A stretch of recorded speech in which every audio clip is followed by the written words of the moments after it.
Picture the banks of the Ganga on a bright afternoon. A young man standing before a fisherman chieftain named Dasharaja, assembled witnesses watching from the riverbank, and the sky itself, according to the Adi Parva, about to open with flowers.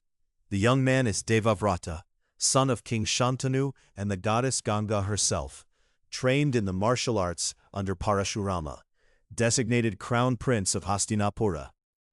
He has already done what no ordinary prince would do. He has already renounced his claim to the throne, offered it away so that his aging father might marry the woman he loves. And Dasharaja, the fisherman, looked at him and said, "That is not enough. Even if you give up the throne, your children will still claim it. Satyavati's sons will never be safe while your sons walk this earth." What Devavrata says next changes everything, not just for him, but for the entire Kuru dynasty across 3 generations. He takes the vow of brahmacharya, of lifelong celibacy. No wife, no children, no lineage. The Ganguly translation renders his words this way: "From this day I adopt the vow of brahmacharya. If I die sonless, I shall yet attain to regions of perennial bliss in heaven." The celestials, the text tells us, showered flowers from the sky, and Devavrata received a new name, Bhishma. The name comes from the Sanskrit verbal root bish, meaning to cause awe, to terrify, the one who took a terrible vow. This is the pratigna, the solemn oath. The Bhishma pratigya, as it is known, is not one vow but 2, twined together, renouncing succession and renouncing progeny, both made publicly before divine witnesses on the banks of the sacred river. And the text is precise about what this public cosmic framing means. Once made this way, the vow operates as absolute. No context can override it. No crisis can soften it. No grief can bend it. King Shantanu, when he learned what his son had done, was filled with what the text calls both pride and sorrow at once. He could not bear the cost at which the gift came. He gave Bhishma a boon in return, Ichamrityu, IAST, the power to choose the moment of one's own death. Even this gift carries the same psychological signature as the vow itself, a life held in suspension, waiting for the right moment, deferring the final release. Now watch what the vow does over time. Shantanu marries Satyavati. They have 2 sons, Chitrangada and Vichitravirya. Chitrangada is killed by a Gandharva. Vichitravirya dies childless. The dynasty that Devavrata mutilated himself to protect now has no heir. Satyavati herself turns to Bhishma and asks him to break his vow, to father children with the widowed queens. His reply, preserved in brief in the text, is devastating in its simplicity. "No, mother, that is not possible." The pratigna holds. The succession crisis is resolved through niyoga. Satyavati calls on Vyasa, her son from a union before her marriage, to father children with Ambika and Ambalika. From this union come Dhritarashtra and Pandu. The Kuru line continues. But notice what has happened structurally. The vow meant to protect the dynasty has forced the dynasty to survive through an emergency detour that carries its own consequences across 2 more generations. The Amba episode makes the cost still sharper.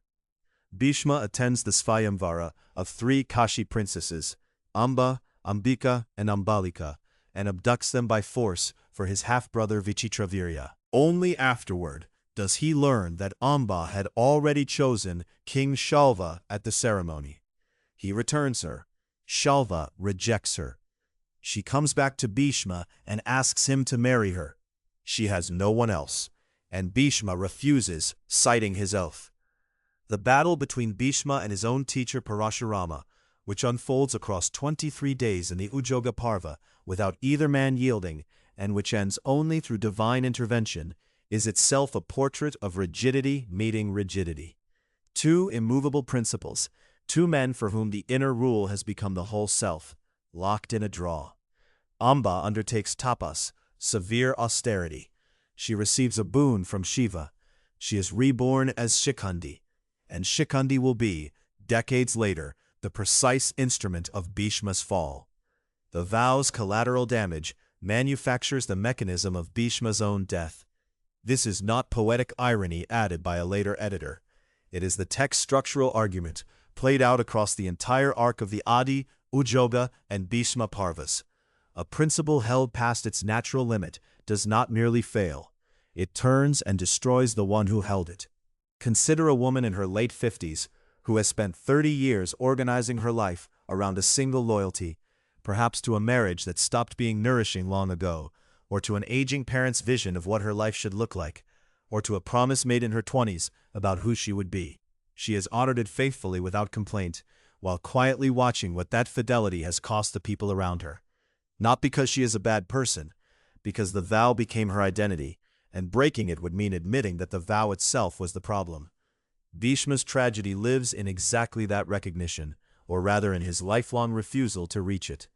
The Sabha Parva is where this refusal becomes catastrophic at the scale of a civilization. Yudhishthira has gambled away his kingdom, his brothers, himself, and finally Draupadi, in the dice game. Duryodhana orders her humiliated before the assembled court. Dushasana drags her in. Draupadi, whose Pali epithet Yajnaseni, daughter of Yajna, born from sacrifice, already points toward her role as the one who demands that Dharma be answered for publicly, refuses to be silent. She asks a precise legal question. Did Yudhishthira have the right to stake her after he had already lost himself and become a slave? The question is real. The assembled elders, Bhishma, Drona, Kripa, say nothing definitive. The text gives us Bhishma's response in a phrase that has been cited and argued over ever since. Dharma sukshma. Dharma is subtle. In the Sabha Parva, the Dyuta Subparva, Bhishma acknowledges the difficulty by invoking Dharma Sukshmata, IAST, Dharma Sukshmata, the irreducible complexity of moral questions. And then he goes further. Even as a slave, a man retains rights over his wife. Therefore the wager may have been valid. Dharma is subtle, and that is not wrong. The Mahabharata, more than any other text in the Sanskrit tradition, refuses moral simplicity. But watch how Bhishma uses the subtlety of Dharma in this moment. He uses it to stay still.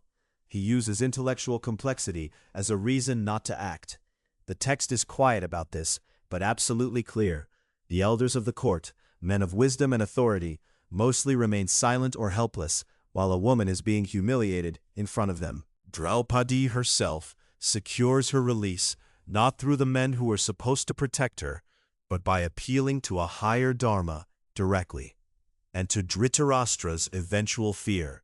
The vow of loyalty to the throne has converted Bhishma's entire identity into a function of Raja Dharma, IAST, Raja Dharma, the duty of kings and of those who serve kings.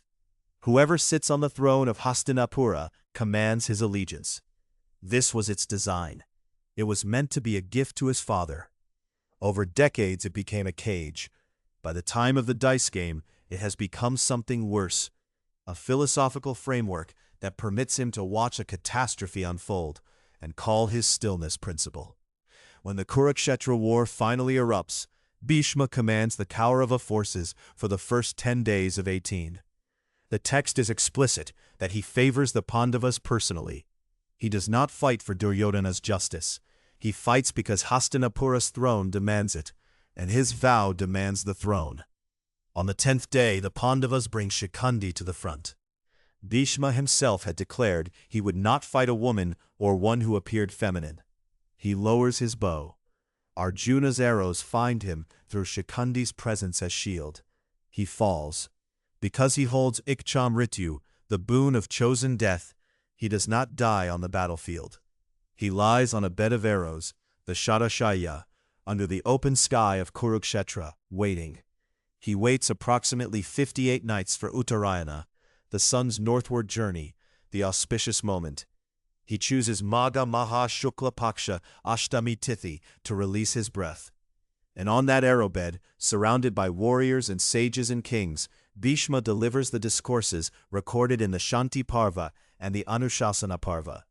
Teachings on Raja Dharma, on the duties of rulers, on the law of life.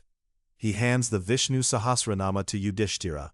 He becomes in his dying the great teacher he perhaps could not fully be in his living. There is a particular grief in watching someone spend their most intimate wisdom that came from a life of tremendous suffering only after the life is essentially over. A father who spent decades unreachable, locked in his own codes of silence and obligation, and who begins finally to speak openly when he is 82 and ill, and the children are in their 50s. The words are real, the love is real, but the arithmetic of the years does not change. What to carry forward into your actual day? The Mahabharata does not condemn Bhishma.